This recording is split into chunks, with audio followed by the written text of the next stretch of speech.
Yes, hello, my name is Rob Slade, owner of S3 Training Center, where we're sitting right now. And this is Laura Balin, and we're here to talk to you about a topic called how to take a bad thing and turn it into the best thing that ever happened in your life. And that bad thing is actually going to be type 1 diabetes. So we're going to talk to you today about how to take something like diabetes and turn it to be an advantage to you and actually have you become a success in your life, and your business life, your athletic life, and personal life. Not because you have diabetes, but use it as a partner along with you. And I'm actually going to start talking about something that has absolutely nothing to do with diabetes. We're talking about Franklin Roosevelt. Okay, everybody knows who he is. And Mary, you know who he is, right? Yeah. Okay, one of our probably most famous presidents. He was actually elected 4 times as president. Of course, that's never going to happen again, because once you're reelected once, you can't run again. But he was a 4-time elected president. He took us through the Great Depression, and then took us through World War II. So you think now, my God, take the economic downturns we've had in the last couple of years, multiply that by 100, and that's what he had to deal with, and then get back to World War II. And he was also afflicted with polio. And I read an incredible book. It's called The Man He Became. And in this book, the first statement says, he became president not in spite of polio. He became president because of polio. And when you read through the book and you read, Franklin Roosevelt was not really a nice guy when he was younger. He was very privileged, very rich, and very pompous. He was kind of a mama's boy, in fact, really a mama's boy. And he never had to want for anything in his entire life. And so he had no understanding about people that didn't have anything, or that had no jobs, or had disabilities, or anything else. Suddenly his world changed when he gets afflicted with polio. Very similar to the days we finally get diagnosed with type 1 diabetes, and all of a sudden your whole life changes. Well, his life changed because now he couldn't use his legs. And so he had no legs. And back in the 20s, that was kind of considered, oh my God, he'll never run for office. No one's going to elect a president that can't walk. And so basically his mother was, well, Franklin, I guess we'll just have to look at other things for you to do, but your political career is over. What he found out going through the whole process was that Franklin Roosevelt, he had no idea was even there. Because in order to pull himself together and get a life, he had to become a Franklin that didn't exist before. So suddenly he finds he's got strength, he's got willpower, he's got determination. And then the biggest thing was he started getting empathy for people that had problems. Well, all of a sudden he's like, I know what they're like now. I know what that poor person has on a job in 5 years feels like now, because I'm one of them. So he actually ended up buying Warm Springs, which was the rehab center that he actually went to, and they found that the warm salt waters actually helped people with polio. He bought it with his trust fund, much to his mother's demise. And she was like, oh my God, what are you going to do, Franklin? You're going to actually buy Warm Springs with your trust money? I don't think so. Well, we did it anyway. And then he started actually really caring about people, to the point where now he understood what it was like to be in the Depression and have nothing. And the lessons he learned going through his own personal struggle with polio were the actual qualities he needed to bring us through the Depression and World War II. So not only did he get the advantage now, he had the qualities needed to not only be president, but to take us through the Depression and take us through World War II. But we all benefited from that. Because last I heard, we won World War II. We're not in the Depression anymore. And you begin to say, had he not had polio, would we have had the president we had? Because the lessons he learned were so important. And so I want you to now look and say, even though we're not talking about polio in general, we're talking about things that happen to you that are bad. And the lessons you take away from this today, I don't want to be just only if you have diabetes. These lessons you learn if anything is bad in your life. And you take those lessons and you actually become better because of it and not in spite of it. There's something about that in spite of something that's always bothered me. When somebody says, I'm doing this in spite of. Okay, no. Laura and I work together with diabetes. Diabetes is our partner in everything we do. Every day, and it's not going to change. And so we have a working partner. And so when you look at saying, okay, I have this illness, and it's going to be with me the rest of my life, you can sit there and say, okay, well, how can I become successful? Well, there's certain qualities you have to be diabetic and live with it. Okay, one of them is you have to be disciplined. Am I right? Yep. You have to be so disciplined. You have to check your sugar. You have to monitor what you eat. All of a sudden, Christmas time comes around, you got this big tray of cookies there, and you're like, I can't eat them. I have to be disciplined. Then you have to be organized, which before I got diabetes, I was not an organized person. Ask me what my mother thought about my room. When it was clean, my room was out of sight, out of mind. You know, it was like the stuff that clothes under your bed, and then stuff them in drawers just to get them out of the way. So she walks in and sees a clean floor. I was not the most organized human being in the world. And then you also have to be healthy. You have to eat healthy. You now have to monitor what you eat and watch what you eat every minute of the day, not just every day. Then exercise becomes an integral part of your life. Not only that, but you have to be used to and willing to do hard work, because diabetes demands the hard work out of you. It demands you to be a very hardworking person to take care of yourself. So you've got discipline, you've got organization, you've got hard work, you've got healthy habits, eating habits, you've got, I have to exercise, I have to abstain from things like drinking, smoking, and drugs and things of that sort. So if you look at the characteristics, if I said to you, okay, neither one of us has diabetes, but I'm looking to hire you, or I'm looking for somebody that is going to be an entrepreneur, or somebody's going to be a self-starter, or somebody's very successful, or even president, what would be some of the qualities you'd have to have? The same ones with diabetes: independent, strong worker, good work ethic, hard worker, organized. I mean, you just have, and I think healthy. I mean, you know, you're going to hire somebody, you want to make sure that they take care of themselves, because if they take care of their own body, you know that they're going to take care of whatever they're doing in your company or organization, or that they're going to have that mindset of always being the best of the best, or striving to be the best of the best. So you have qualities. Yeah. You're already starting, we're starting out with qualities because of the diabetes, and now the diabetes becomes our partner now, because now it's making us become this. Which diabetics, if you want to look at it realistically, are far ahead of your average person, because we already have these qualities that every successful person, read any self-help book, or read any self-help article, or look at any self-help speaker. They will say you need to have these qualities to be a successful person. We already got them. So we already are on the path to success, simply because we've been given diabetes. So when you have that, you say, wow, then I should be successful, okay? Because I already have these qualities. I mean, I started a business, you have a business, and it's not easy. It demands hard work, discipline, my God, organization, but don't look at my office right now. Just not ask Mary right there, she'll tell you what my office is like. It's awful. But anyway, you then have to be healthy yourself. I have to work out because I own a gym. Not only that, but if you're a diabetic, you know how it feels when your sugar's off. Okay, when it's high or low. When it's really high, you don't feel like working. I can't have a high sugar because I gotta work. So I need those qualities to be able to be a successful businessman, which if I didn't have diabetes, I'd still need, but I already have them. So then there's always the term, we always sit there and say, God, my poor diabetic, I've got diabetes. Even though I never looked at it that way. I look at it as a major inconvenience, and I need to get back to what I was doing. My parents actually took it harder than I did. My parents were devastated. And there's a term called throw a wrench into it. You have any idea what throwing a wrench means? Let's say somebody says, oh, God, you just threw a wrench into my whole operation. You're just going along, everything's great, and all of a sudden there's like one just annoyance that sets off a whole train wreck of things. So Exactly. if it was just out, you'd be okay. Yep. You'd just go. Well, you can look at diabetes two ways. And this is my wrench. Okay? This is my big wrench. Okay? If I take this and I throw it under my lawnmower as I'm cutting my grass, it's probably going to mess up the lawnmower pretty bad. Open up the hood of my car, toss this in, and hits the fan belt, it's going to mess it up pretty bad. Throw it into a machine that's got a lot of gears in it, throw it into gears, guess what? This is going to make quite a bit of mess. Throw it through a window and it's going to make a lot of mess.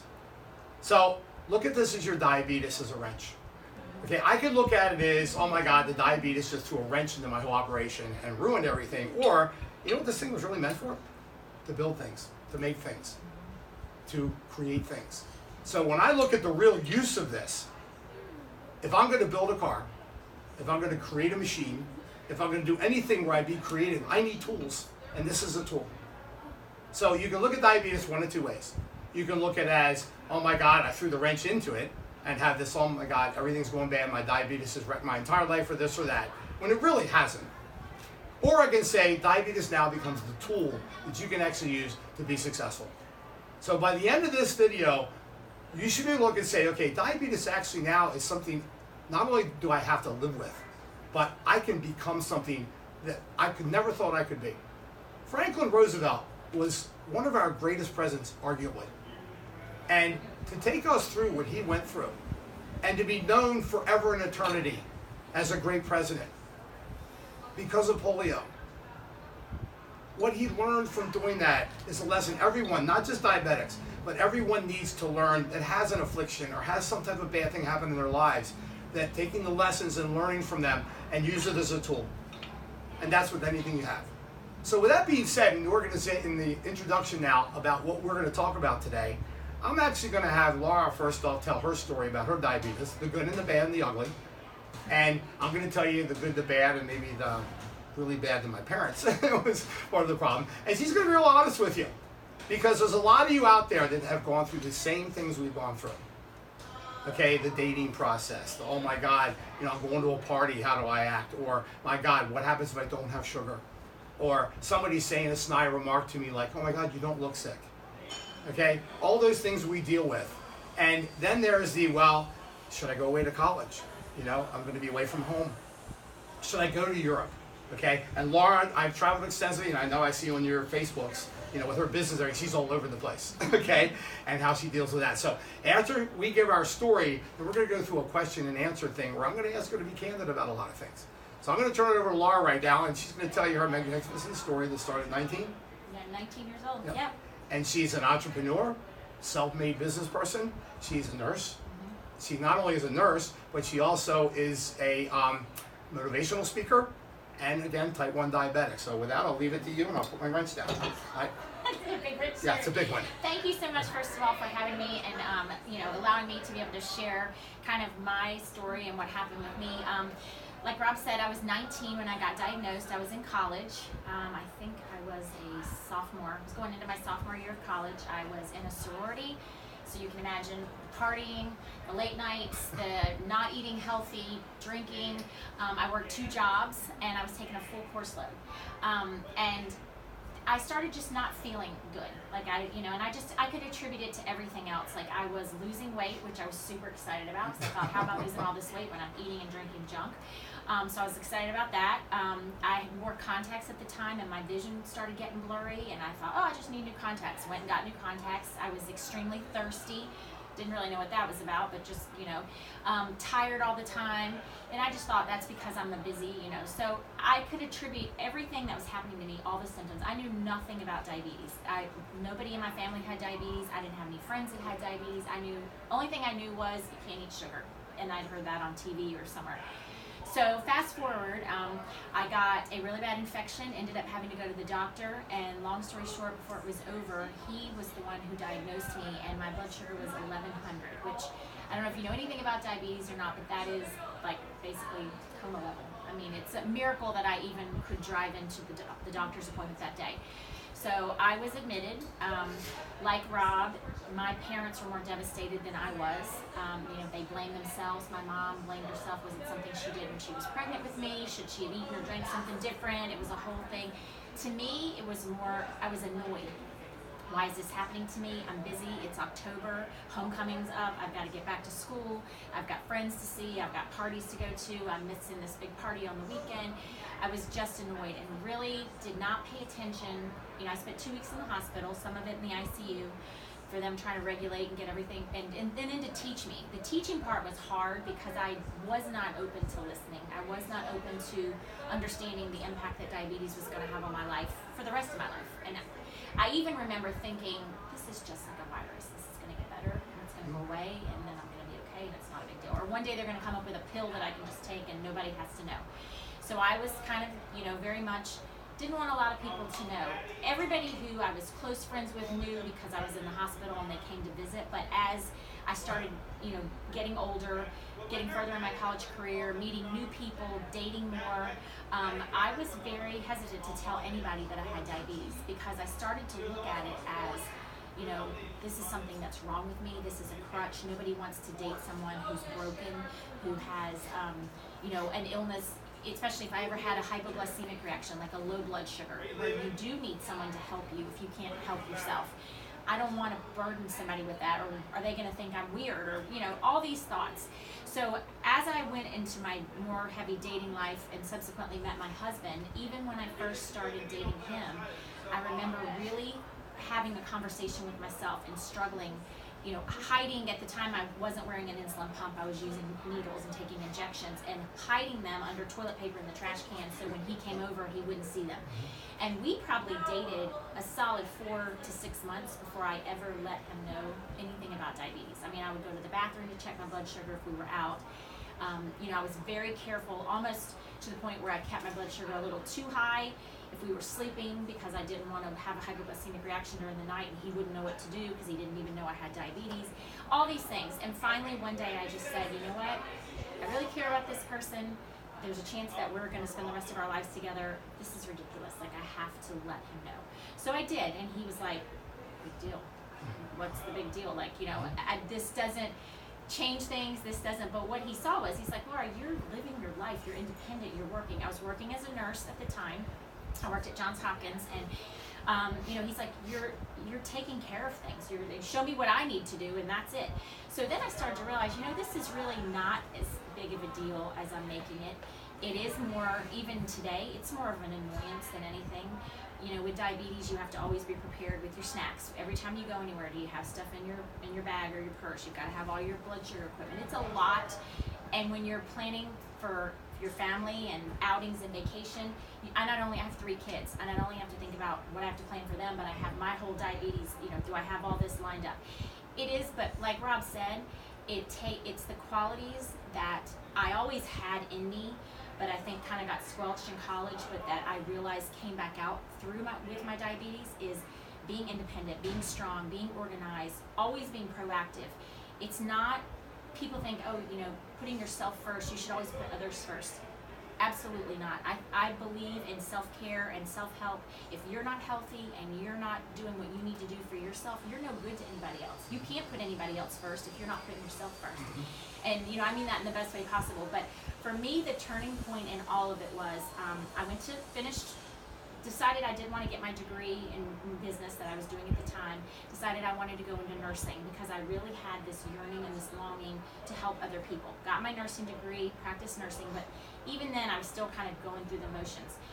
When it clicked to me was when I found out I was pregnant with twins. And I went to my OB, and she was very stern, and she said, you know what, Laura, this is doable. Because I was terrified. Oh my God, diabetes and pregnancy. This is like, you know, they years ago warned you to not even get pregnant if you had diabetes. And I'm like, now I have 2 babies and I'm diabetic. And she said, we can do this. Like, you know, but you have to realize you have to take care of yourself, or I'm not taking care of you. And at that moment, it became not about me anymore. It became about these 2 little lives that I had inside of me. And I realized that this was bigger than just me. So my sugars were probably the best they've ever been in my entire life when I was pregnant with them. They are healthy 11-and-a-half-year-olds now. They spent a couple days in the NICU, but they never have no side effects, and she told me that. She said, you are in charge of them, and the way you care for yourself and the strength you show and the organization and the motivation and all those characters or qualities, everything you show could determine the rest of their life. You know, if I made a mistake or I didn't watch my sugars or do what I was supposed to, they could have lasting, birth defects, which they don't. They're both extremely healthy. So that, for me, was the absolute turning point. And then I went on to have my 3rd child and healthy pregnancy with that too. But it just becomes, when you look at it, like Rob said, it's not even just about diabetes. It's about just taking charge and realizing anything bad that happens in your life. And for the 2 of us, probably the worst thing that I've ever had happen in my life is being diagnosed with diabetes. But I say that because that's also the best thing that ever happened to me. I don't know where I would be today if it weren't for my diabetes. I don't know if I would be as strong and independent. I mean, I think I still have those qualities, but it's enhanced that. It's given me a drive to make me want to go out and try harder and do harder than I ever wanted to do before. And I think when you're faced with a situation or an illness or whatever it is that's bad in your life, you're going to grieve, you're going to mourn, you're going to wallow. We've both had our poor pity me days. I'm not doing this anymore. I can't take care of this. Why me? But at the same time, I feel like diabetes is made me who I am. And like Rob said, it's my partner. I mean, it's closer to me than my kids and my husband. And it's always going to be there. And until they find a cure for it, if they ever do in my lifetime, I don't know. It's always going to be there. And it's something that I always have to think about. But it has introduced me to some of the most amazing people. It has introduced me to a business that I'm, like Rob said, I'm traveling. It's given me the chance. It gave me a nursing career. It gave me 3 healthy children. And, again, in my nursing, still wanting that need to help people, but I was working a lot with diabetes patients when I was nursing, and I did a lot with pediatrics, but I really wanted to broaden that and open that and really just help people get healthy, not only diabetics, but we all need to look at our life. We all need to take charge, whether you have diabetes or not. You know, eating healthy, working out, all the things. You know, there's so many things, arrows against us nowadays in life, and if you can get your nutrition on point, if you can get yourself in the gym or just get moving, like those are things that are also going to impact, like my company, we have a saying, healthy mind equals a healthy body. You've got to get that healthy mindset, and you've got to get that healthy body, because we have so much to live for. Like we have, you know, all these bad things that happen to us in our life, you're never going to change that. Bad things are going to happen every single day, but it's the way that you come out on the other side and what you learn from it and what you take away from it and how you move forward with it. And, you know, I've since started, like Rob said, I'm an entrepreneur. I've started my own business. I work with a company called Isogenics. It's a health and wellness company, international. We're in 17 countries now, and it's changing lives. And it changed mine. And I know, you know, Rob uses the products, and he's had a great experience with it. But getting my nutrition on point was the first thing for me, and that really helped me with my diabetes and my weight. But watching other people with diabetes, with cancer, with every disease that you can think of, get themselves, get their confidence back, get their inspiration back, get their mojo, their motivation, and be able to really just take charge of their lives and their health has been so amazing. So, you know, like Rob said, it's not in spite of, it's because of. And my life's the way it is because of diabetes. And I wouldn't say this 20 years ago, but today I can actually say that I would not trade it for anything in the world, because it's opened up doors for me that I never would have imagined possible. I mean, it has. I don't think I'd be where I was today had I not been diagnosed with diabetes. We got the very same, we're on the same page. This is why we're doing this. Because everyone needs to hear this message. And she's incredibly successful. My God, just look at her website and everything else. It's unreal. And every day there's something coming out on the posting that is all positive. Okay? And I've got a very similar story. And my actual life that I have today started with diabetes. There's kind of like a BD and an AD at age 11. Okay? And my BD was before diabetes before age 11, which was from conception all the way through up till age 11. And then there's after that. And the two lives are totally different. In fact, I can tell you, I barely remember anything before age 11. Yeah. Because everything started at age 11. And my entire life actually opened up at age 11. And when I got diabetes, I went through the same thing. I was drinking like water like you wouldn't believe. Pitcher water in my bed at night. And then my mother said, you're losing weight. And it's like, great. Well, I was never really overweight as a kid anyway. But yet I was really losing weight. And there was no reason, because I was eating Captain Crunch and all the other stuff for breakfast, everything. There was no real reason why I should have been losing weight. And the drinking of the water was incredibly bad. So finally went to the doctors. Well, we suspect you had diabetes. So that was a week in the hospital. And boy, did I have a fun time in the hospital. Oh my God. Thank God it was down at Sinai right down the street. And I'm sure they would never want me back ever again. Because back then you got a dual room, and my roommate was actually diabetic also.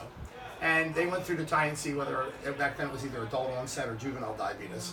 And you always had juvenile diabetes, which meant, my parents were like, oh my God, my poor child's going to have to take needles the rest of their lives. Oh my God, the complications and this and that. Me, I was just like, okay, this is just an inconvenience. I need to get out of here. I got things to do. And I really did. I looked at it like, get me out of this place. In fact, I got it 2 weeks before Christmas. And they say it's going to take about a week. We have to regulate you. We have to have to stick the orange with the needle and everything else and learn how to do that. And they said, if you have to stay over Christmas, we have a Santa Claus. I don't care what you have. I'm out of here. I am not staying in this hospital for Christmas. There's no way. Well, the sooner you learn how to do everything, the better you get. And back then, we had the disposable syringe, the reusable syringes, which had the screw-on needle on the end, and they made gray water guns. So my roommate and I proceeded to not only squirt each other with stolen needles, but then we go around and hit the doctors with them, hit the nurses with them. And we found out how fast a wheelchair can go. But they're not a Maserati, they don't cut turns really well. No, you end up hitting things, running into things, almost running over people. They were as glad for us to leave as we were to get out of it. But I do have to admit that actually was kind of fun. One of the biggest things I got out of going to the hospital had nothing to do with diabetes. I was turned on to Mad Magazine. You ever Mad Mad Magazine? Yeah. When I was a kid, that was oh my God, my kid's corrupted. They're reading Mad Magazine. Alfred E. Newman, What Me Worry. And a friend of mine came to see me in the hospital. Brought me 5 Mad magazines. He says, now it's time for you to catch up when you're reading.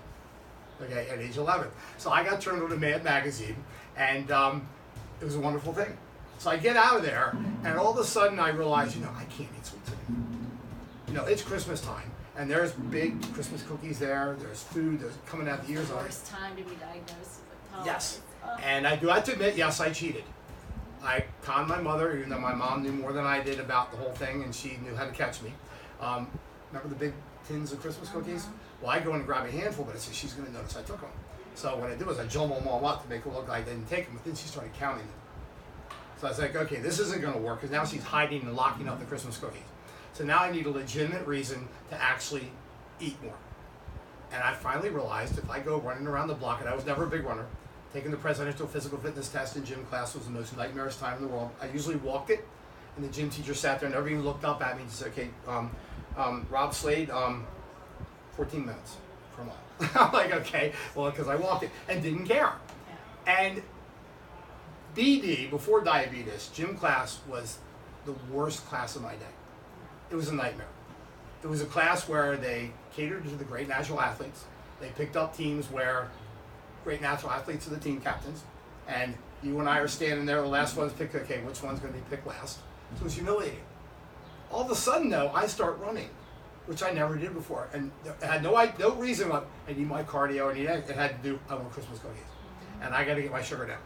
And my way to eat more, my path to eating more was exercising. So I started exercising like a fiend.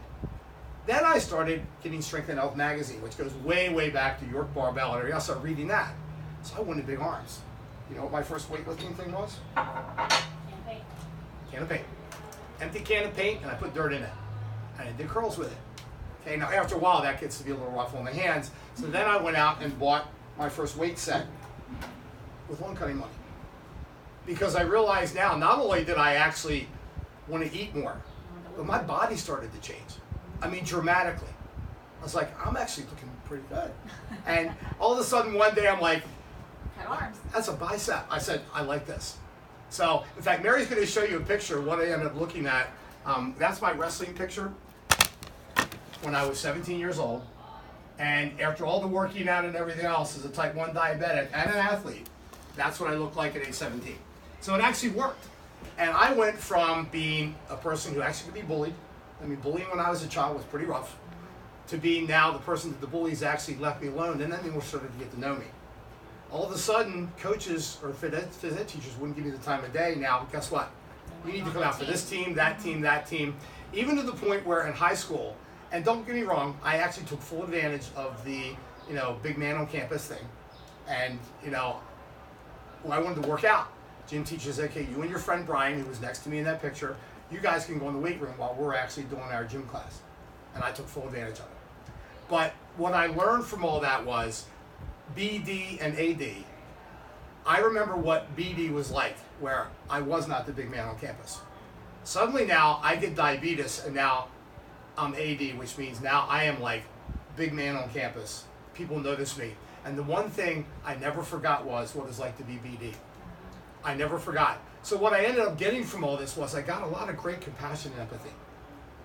And I started then, what I do now too, is motivating people that weren't like that. You look at the poor guy who is the last picked, and I'm gravitating to them and helping them out even in high school. To the point where now I'm developing my career and my mindset and not even knowing I'm doing it. Yeah.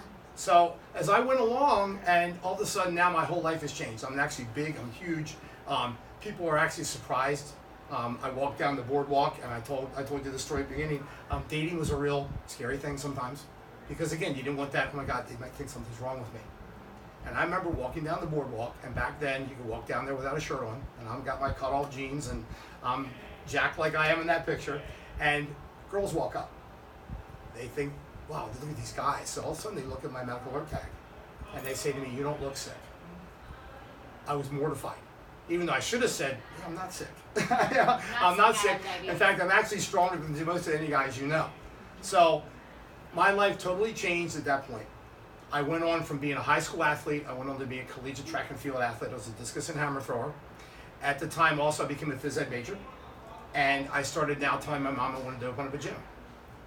Of course, my mom was having nothing to do with that. She's like, oh, you're not opening up a gym. I said, yes, I want to open up a gym.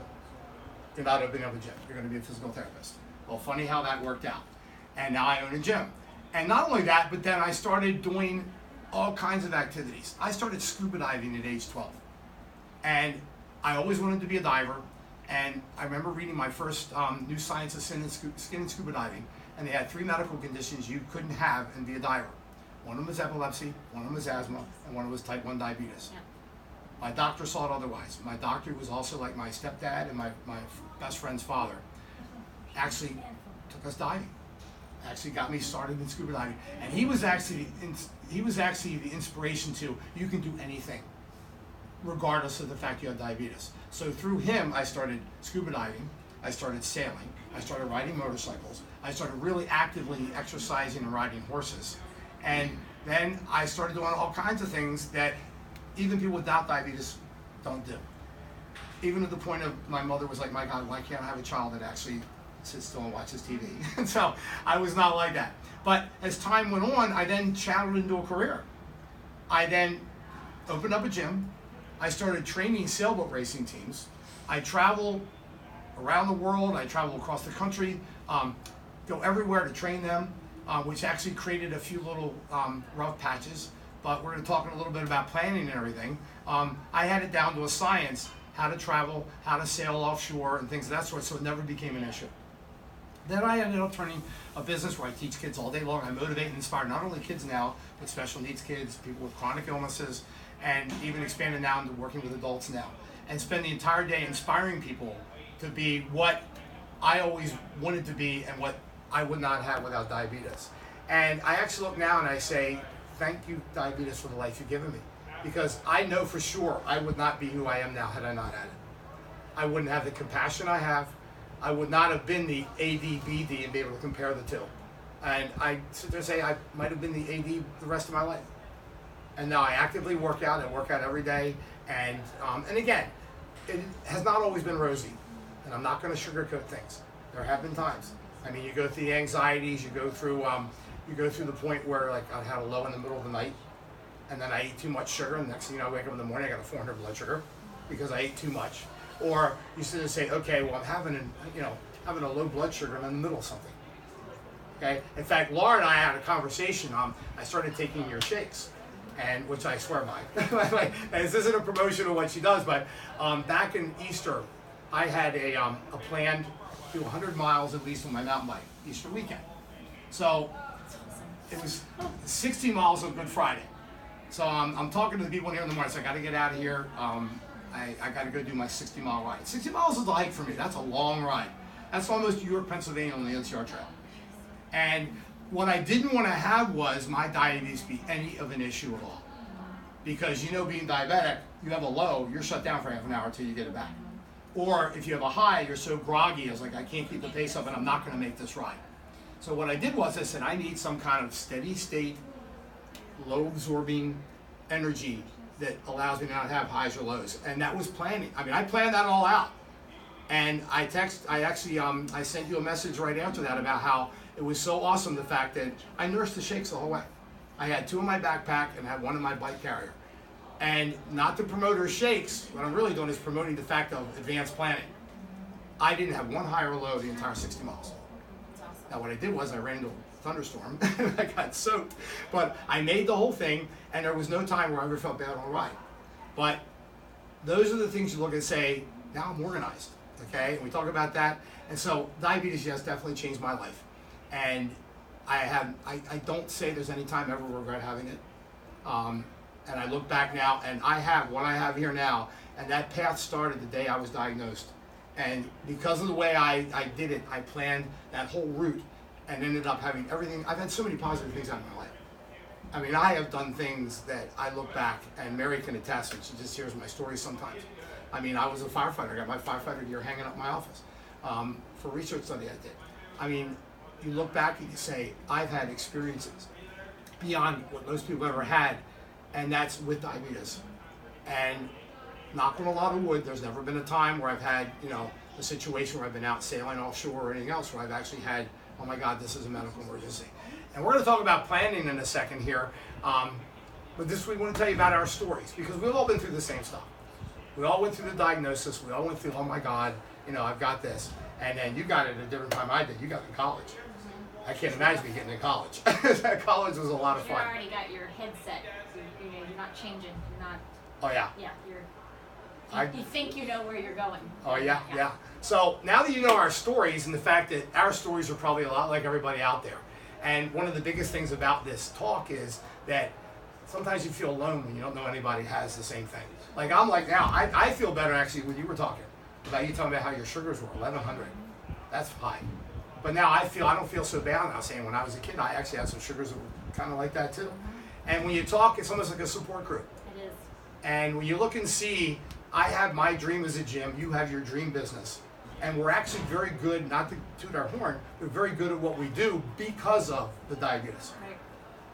I don't think you have the empathy you have for people if you hadn't had it. I don't think I would either. It's given me a compassion for people that are struggling not only with diabetes but other illnesses, and just even struggling with just being in my company being overweight. That's I've had people text me and say, Laura, I've lost 50 pounds, I've lost 100 pounds, I've lost 10 pounds. It's life changing. I can play outside with my kids now.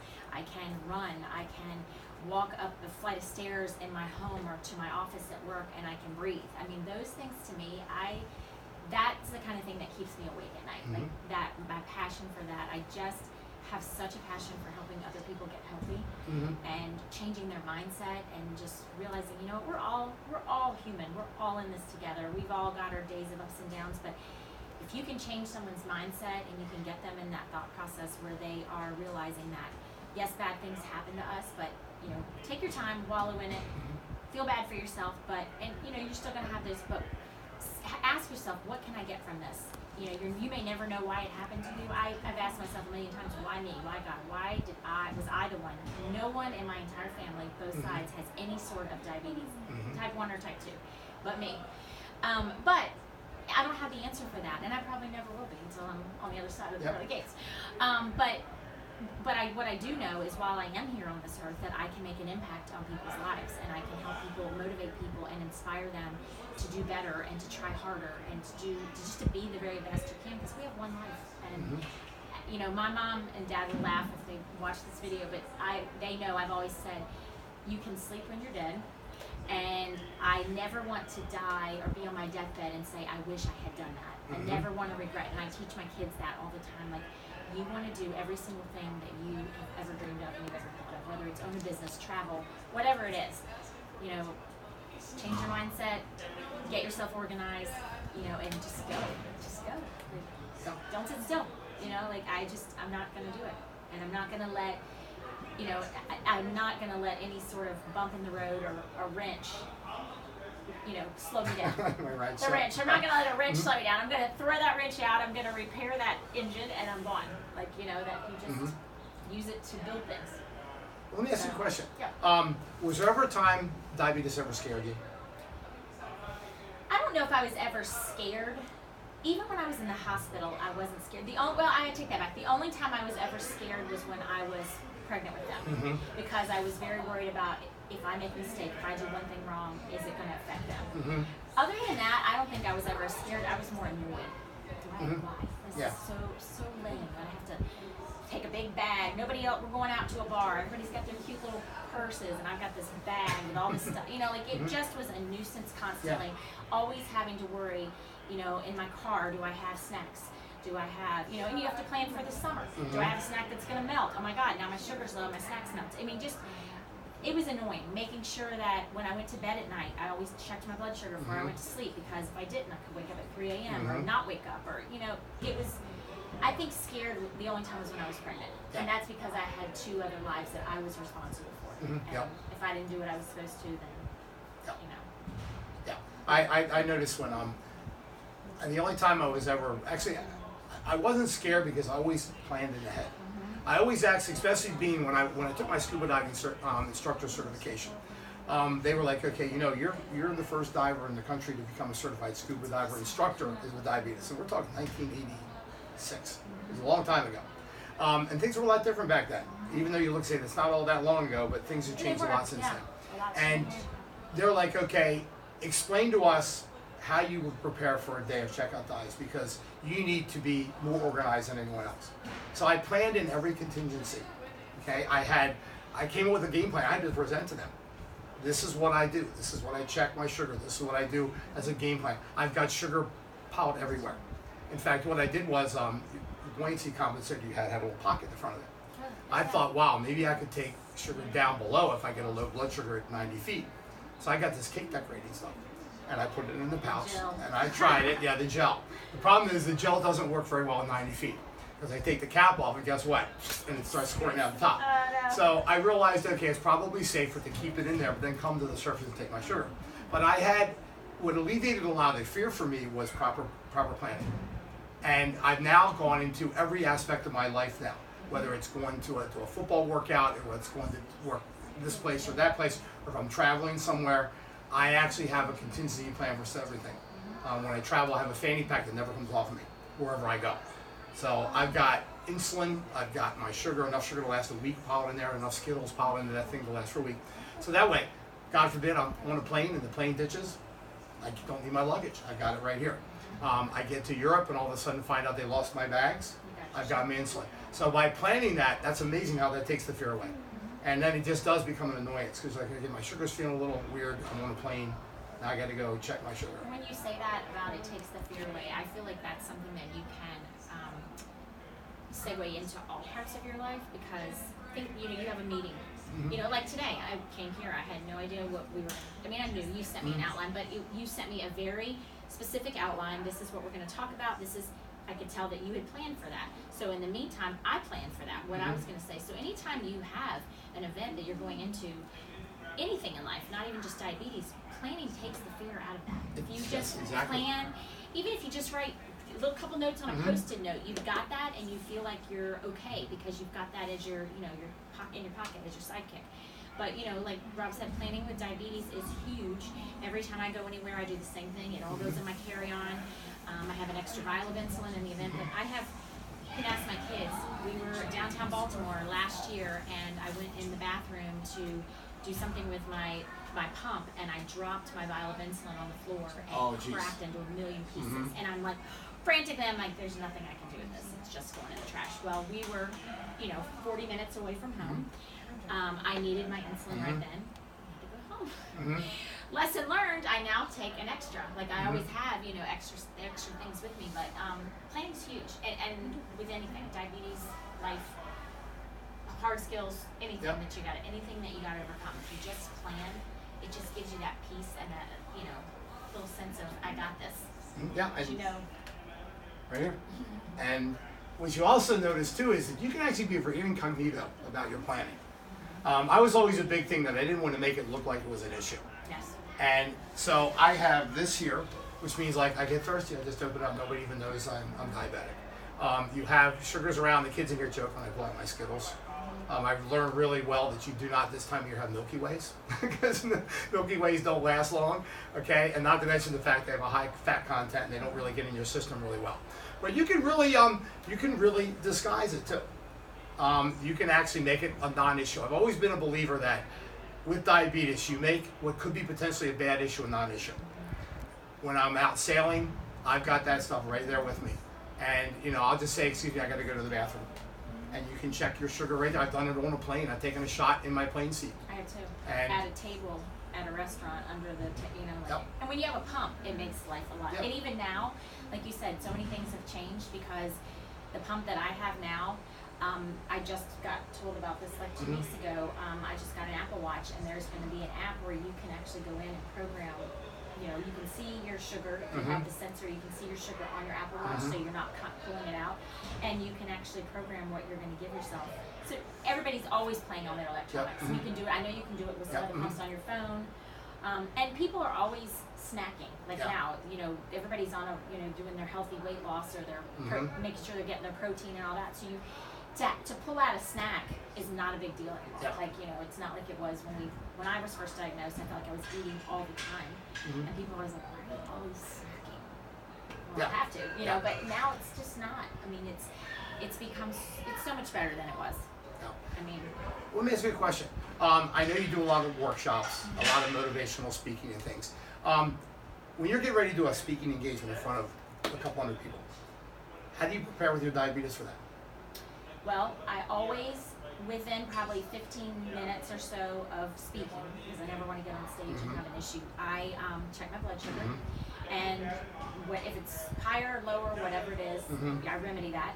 And I always even, and I'm not, like I was when I was younger, I didn't want people to know I had diabetes. Now it's not a thing to me anymore, and it's who I am. It's part of me, and because I carry it on. And so I will have, little, like my company makes these great things, and I'm going to tell you about it. It's called Fuel, and it's actually used for people who do long distance. It's like a gel pack. I have that. I carry with me if I need it, and I have been speaking for. I have those little glucose tabs that you can buy at Target or wherever, and I've popped one of those and eaten them if I've needed. But I'm probably more on top of it when I'm getting ready to speak, because I know that I'm in front of a lot of people. Yeah. And, but it's planning. It's having all of that with me, making sure I have everything that I need. Taking the time. A lot of people.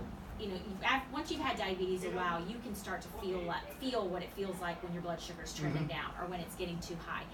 But when I have an event like that I know I have to be on point, I don't go by how I feel because I've been wrong. So I always check right before, and then when I'm done, I check after, because sometimes nerves and everything else can affect your sugar, But it's planning. It's just having it, making sure it's done, do it right before. Well, here's a big question, Okay. because you and I are both in the same business of having to have empathy for people. I mean, you deal with people that come in and, I mean, imagine, the weight people want to lose, the health issues. I've got that right now. Has a person comes in has no confidence, no self-esteem. How do we build that up?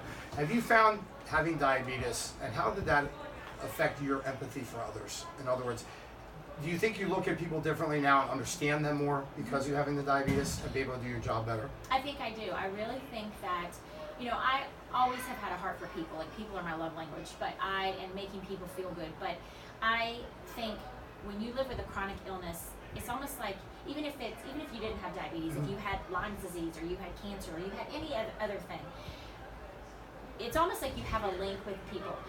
Everybody, and like I tell my kids, everybody has something. Everybody. Nobody is 100% perfect. We all have something. And I just feel like that it just makes me more patient. It makes me more compassionate toward people and what they're going through. You never know. I mean, this is just using myself for an example.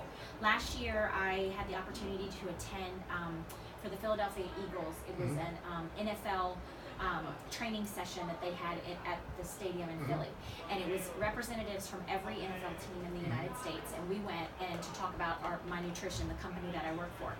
And the night before, I woke up in the middle of the night and I felt like my blood sugar was a little bit high, and I gave myself some extra insulin, which I didn't need. I did not check my sugar, which I rarely ever do not do. I don't know why I didn't. And I went back to bed. At 4 a.m., I was supposed to be in Philly at 10:30, dressed, ready to go, present, whatever. At 4 a.m., I got like a 30 blood sugar. We're talking glucagon shot, ambulance came to my house. Oh my God. The whole works. So as I get myself, and once you get all that in you, you get back to stable pretty quick. But it's probably like 6:30, 7 o'clock, and I'm laying there, and I felt horrible, because after that you just want to sleep. You just want to. But I thought to myself, I have a responsibility. I have to get up. I have to drive an hour. I have to be in Philly. I have all this, and I pulled it together, and I got myself together, and nobody even knew when I was there that had happened. And so my point of that is, you never know when you come across somebody what kind of day that they have had with their illness. And so it's just really made me, or when they come to you with a question, or it's just made me more open to listening to people. I had to learn how to listen, because when I was younger, I was hearing them, but I was not listening to them. And there's a huge difference in that. That's been big for me. That's opened my eyes to so many people, so many problems that people have, and I realized, we're all the same. We really are. We're all the same. And but yeah, I mean, I think I would not have been as empathetic toward people and as compassionate toward people if I had not had diabetes. I think it just really made me, just made me want to help others that, we can all, like you said, it's kind of like a support group. Yep. It's, but no, I don't think I would have been had it not been for. Well, here's the other big one now. Okay, you're very passionate for what you do. I can see it. I can definitely see your passion, the number of posts you put out every day, everything else, but they're all very enthusiastic. Do you think your passion for what you do has come from your diabetes? In other words, do you see yourself when you walk out there and say, I'm on a mission versus I'm doing a job? And do you think that has anything to do with you being diabetic also, that you look at your it's not a job, that it is a mission in life and that it's taken that turn? I definitely do. I started out with a nursing career, which I loved, but it didn't work well with raising 3 small kids. And when I decided that I wanted to join Isagenix, I joined selfishly for me. Like, and I even said to myself, you know what? I have 25 pounds to lose. I'm going to join. I'm going to use these products. I'm not going to tell anybody. I'm going to get in great shape, and I'm just going to keep it to myself. And it was like I had swallowed a rainbow. Once I started using the products, I could not shut up about them. And then I found myself wanting to share with everybody. And I realized it's not just about weight loss. I mean, that is, you know, a great side effect of our products, but people don't feel good. People just generally don't feel good, whether you have a chronic illness or not. And I have such a passion. I feel amazing, and I have such a passion for wanting people to live their life feeling the best. I hate to hear about somebody passing away or making a comment like, I wish I had done that, or I didn't do that because I couldn't get up, or I was overweight, or I didn't have the energy. That just makes my blood boil. And I am on a mission, and that's my passion. I want everybody to feel as good as we do. I want everybody to have, you know, whether you use the products that my company sells or not, or, you know, whatever, but I just think that we are all just shortchanging ourselves. I mean, there's so much, and so plan out your life, plan what you want to do, get some clear-cut goals in front of you, and then figure out how to make it work. And, you know, feeling good and being at your tip-top shape, you know, maybe you don't want to be a bodybuilder, maybe that's fine, but just feeling good and having good nutrition and working out and getting your body moving, I think that's what drives me. Like, I just want everybody to have that, you know. Now, do you think, had you not been diagnosed at age 19 with diabetes, first off, do you think you'd be doing what you were doing now, or would you have gone into business? I don't know if I don't think I would have, because I was heading in a direction. I wanted to do marketing and sales and, you know, communications. I don't think I would have gone into any sort of health and wellness. I don't think I would have. But see, it looks like you're doing both though. You're doing marketing and a business and doing health and wellness all met, you know. And I agree the same thing. I would not be doing what I'm doing now. I would not be here. I would not be working 14 hours a day if I had not had diabetes. I truly believe that. And in closing though, let's say, from a 1 to 10, how successful do you feel you are at what you're doing? I feel like I'm a 10. Okay, and do you think that comes again from the passion and the things you've learned from age 19? I do. So you can look like you got your AD also. After diabetes was age 19 for you. Yep. And things changed. Life changed. I mean, dramatically, and it changed even more at 34. Like, I felt like I had the beginnings of the changes at 19, and then I kind of trudged along, and it worked for where I was at that point in my life, because I didn't have the mindset of a business or kids or a husband. I was young. But then it changed again at 34 when I found out I was pregnant with twins, and you know, when I first told my husband, my boyfriend at the time, that I was diabetic. And I just feel like it's ever changing. Yeah, it's just it's just different pieces of the puzzle. It's just constantly evolving, and I love that. I can't wait to see 10 years from now where this all is in. And it's like you said, it's not in spite of, it's because of. And you know, diabetes has just changed everything. Yep. And it sounds like, I mean, you got a model. I mean, my God, I look at your life and say, my God, this is, you know, people without diabetes would love to have what you have. Now, that also doesn't, that doesn't make it a bed of roses. No. We all have to admit. Yeah, and I do say, yeah, it's a pain in the you know what. But that's how I look at it, though. And again, you look at the complications you can have and the things of that sort if you don't take care of yourself. You look at, there are limitations that I have to do. There are certain things that I did when I was younger. You know, obviously diving the way I used to dive was probably not the smartest thing to do in the world. I actually did commercial diving work in the Inner Harbor for extra money. And, you know, you're wearing the helmet and everything else. And I look about that was so cool. But yet, I sit there and say, all I needed was a cut from a piece of metal down there in the bottom of the Inner Harbor, get an infection. And I'm telling you right now, I used to run around with no shoes on all my childhood. My shoes never come off my feet now. Because I know pre-planning. So it's not a bed of roses. There are things we have to do. But if we look back and we see the qualities that we have to manage diabetes, you're looking right now, self-made entrepreneur, I got my own business. I would like to think that I do a really good job at what I do. You have to ask other people about that to see if they agree. But we can drive ourselves, and we've learned the qualities it takes to not only manage our diabetes, but they're the exact same qualities that every successful person needs. Norman Vincent Peale, any one of his books, or anybody else, you look and say the first things they say, these are the keys to success that you have to have. And without the keys to success with diabetes, and learn those, you're not going to be successful in life. And we've got a heads up, we've got an advantage. So for closing, I want you to look and see this, my wrench again. It's a big wrench. Okay. Anyway, you can look at diabetes as two ways, and we know what way I want to look at it. And I got a shop back there. I constantly build things. I rebuild all my own antique furniture, my own bikes. I'm actually rebuilding the Jeep right now, which is across the street if he ever gets the stuff done that's supposed to be done with it. But I build things. And there's nothing more satisfying than looking at something that started out as a wreck, and then you look and say, my God, look at this beautiful thing. Yep, I can agree more. And you got the wrench. You can sit there, I can throw it under my lawnmower, I can throw it into my car and create total chaos, or I can use it to build things. So when looking at this wrench, or anytime you pick up a wrench, in fact, probably be a good idea, hang this up over top of your bed, a little one, and say, every day you wake up and say, how am I going to use this wrench today? And look at the wrench as your diabetes. Diabetes can have one of two outcomes. You can either sit there and feel sorry for yourself, you can sit there and let the complications come because you don't take care of yourself, let it drag you down, or you can sit there and say, a bad thing became the best thing that happened to me in my life. And that does not just go with diabetes, that goes with everything. Everything in your life, learn from it, take the parts from it that were bad, and learn and become better. And I'd like to thank Laura for coming today. This was actually awesome. She's made me feel a lot better too about having it, because we all have doubts. I always have anxieties about it. And it's actually nice to know somebody else has them too, because you don't want to be the only one thinking, oh my God, I have lows, I have sugar highs, I want to eat some cookies. We all do. That cake looks really good. We're now going to run 5 miles.